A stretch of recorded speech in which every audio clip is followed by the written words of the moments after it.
hapon po sa ating mga kababayan dito po sa Barangay 144. Kamusta po kayo? Mabuti po? Okay. Nandito po ang Team Trillanes.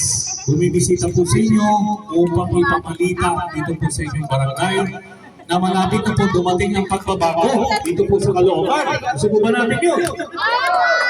Bakit po kailangan ng pagbabago? Kasi alam nyo, umasenso na lahat ng lungsod dito sa Metro Manila, itong Caloocan na lang yung lukbo. Tama ho ba? Ngayon, para makita nyo kung ano yung ibig ko sabihin, alam niyo yung mga kababayan natin sa iba't ibang lungsod sa Metro Manila, kada buwan nakaka-receive po sila ng benepisyo mula sa kanilang city hall. Dito po ba sa inyo? Sa Caloocan? Wala. Sa senior citizen? Wala. Yan po. No? Pero ito yan. Ang Caloocan po ang isa sa pinakamayamang lungsod sa buong Pilipinas. Pero dito po, sa atin, may pilang maraming mahihirap. Bakit po ganon? Dahil yung pera ng Caloocan ay napupunta sa bulsa ng ilan. Yan po ang babaguhin ng Team Trillanes. Tatanggalin namin ang korupsyon sa City Hall na sa ganon yung yaman ng Caloocan ay diretso po sa inyo, mga mamamayan ng Caloocan. Diba ba? Isa example lang.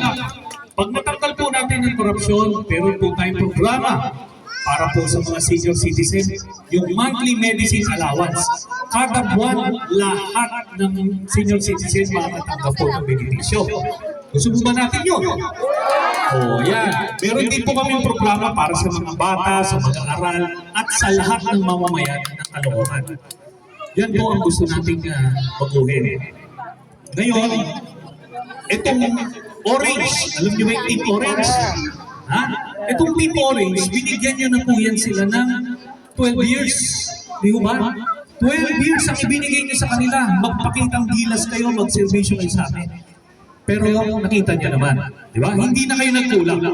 Di ba? Sila naging bilyonaryo na, pero mga taga-Caloocan may hirap pa rin.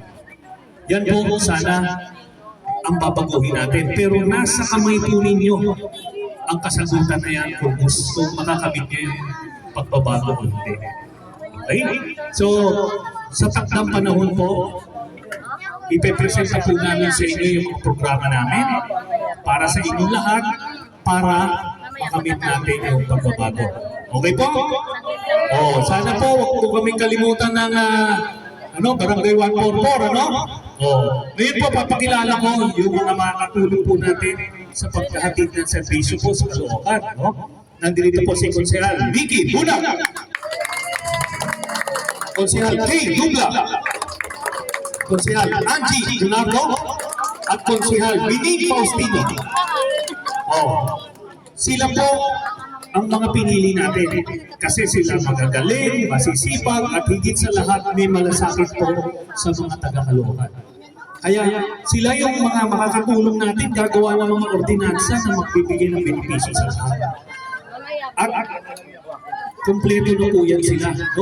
Tayo po, yung Team Trillanes, kailangan po natin. Kaya package deal po kami. Pwede po ba yun? Buy one, take all, pwede po ba yun? O kung pipiliin nyo yung Team Trillanes, diretso na. Diba? Huwag na kayo pipili pa ng mga taga-orange. Pwede ba yun? O kasi pinagbigyan nyo na eh. Diba? 12 years na eh. So ito na po ang pagbabago. Malapit na po. Kaya yan lang po ang mensahe namin ngayon. Babalik na lang po kami sa inyo dito po sa Barangay 144. Maraming salamat. Ipaglalaban kayo ng Team Trillanes. Mabuhay po kayo.